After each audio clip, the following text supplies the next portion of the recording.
And you've got to get by the best you can until you hurt, until you cry. You don't know about love or the reason you're alive. You've got to hurt.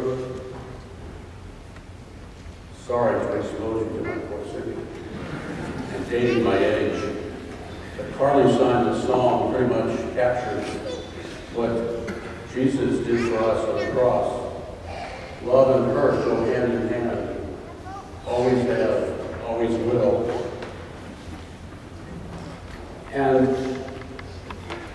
in today's second reading, it says that Jesus raised us from the darkness, and God will raise us from the darkness.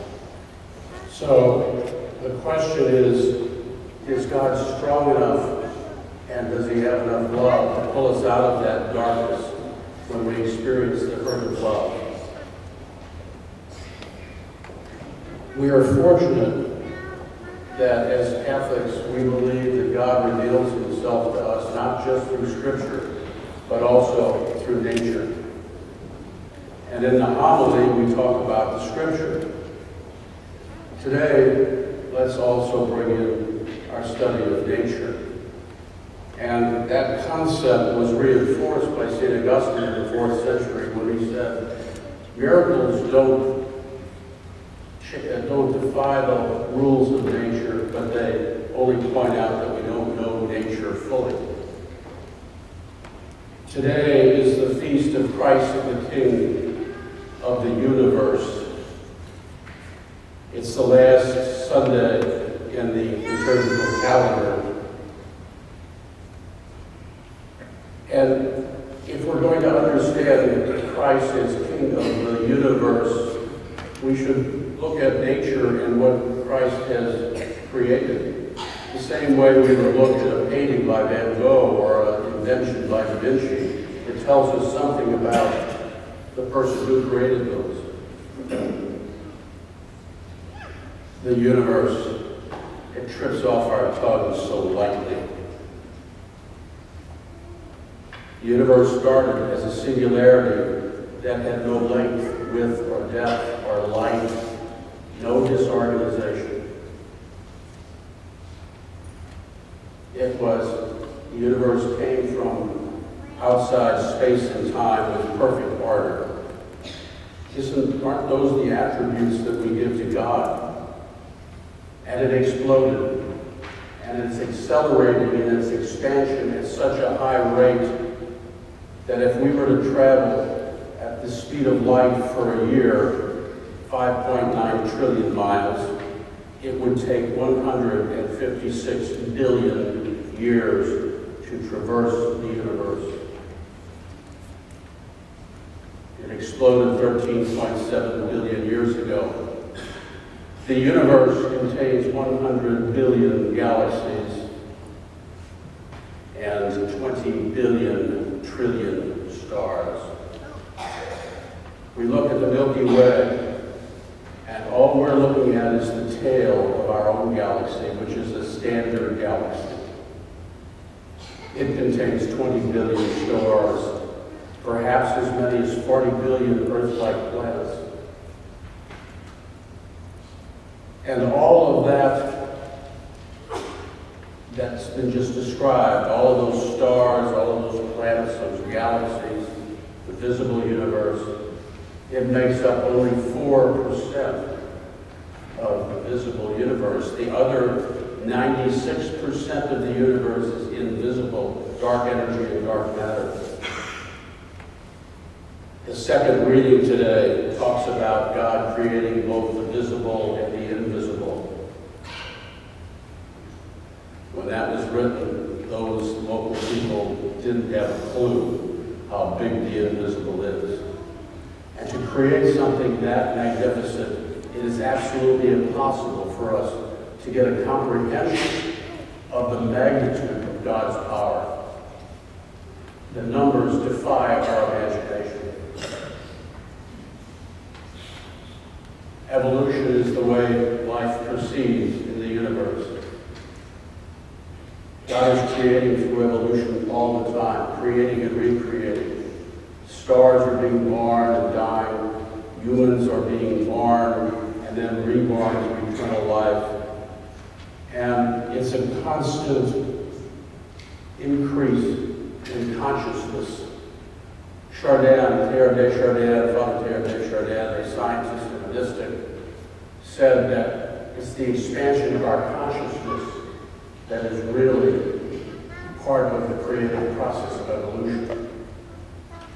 And in a recent interview, Pope Francis said that as we grow spiritually, we are constantly getting our consciousness expanding. Neuroscientists have been studying consciousness and they cannot find it in the brain. The brain is made up of both conscious and unconscious. And here's the amazing part. It's very similar to the universe. Only 5% of our brain is conscious, the other 95% is unconscious. God has a vast array of unconscious methods to deliver His love to us. And I'm sure that we've all experienced God's love in that way. It's when we know God's presence without words. There's an unconscious learning process going on. In fact, we know that the unconscious can learn, even though not to the conscious level.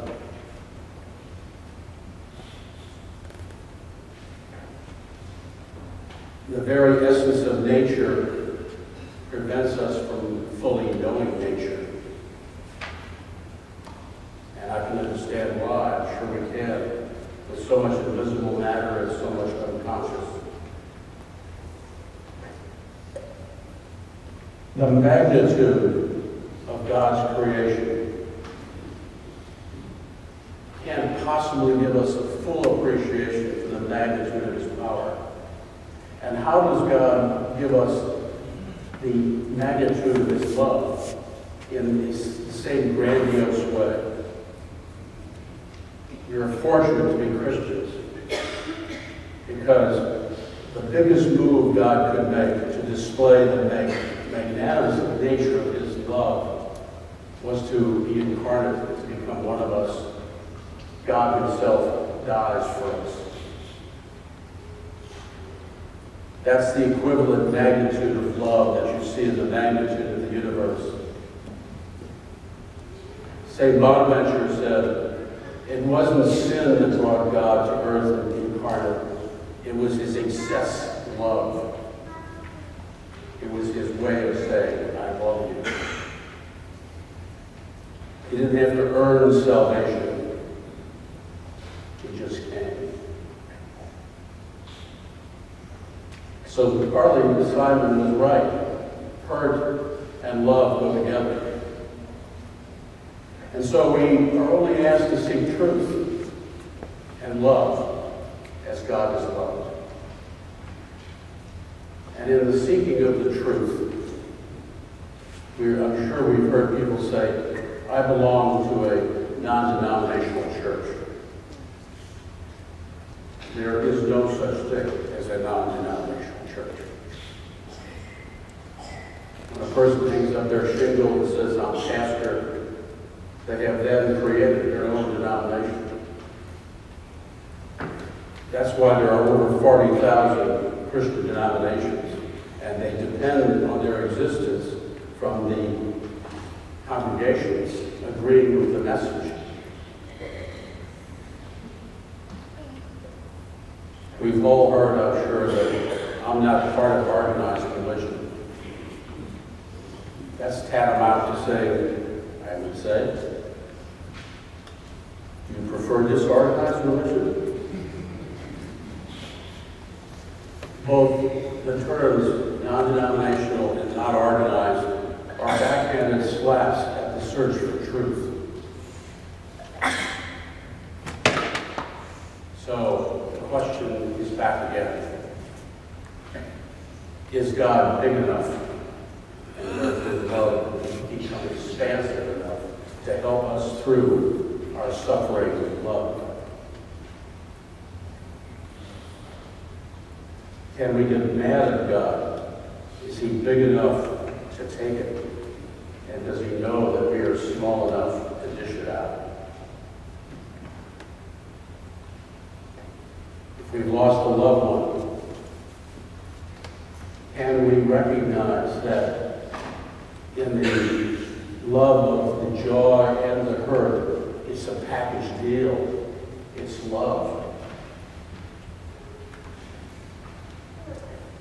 Christ, through the universe, is king over us, displaying his love and enabling us to combine hurt and joy with his boundless love.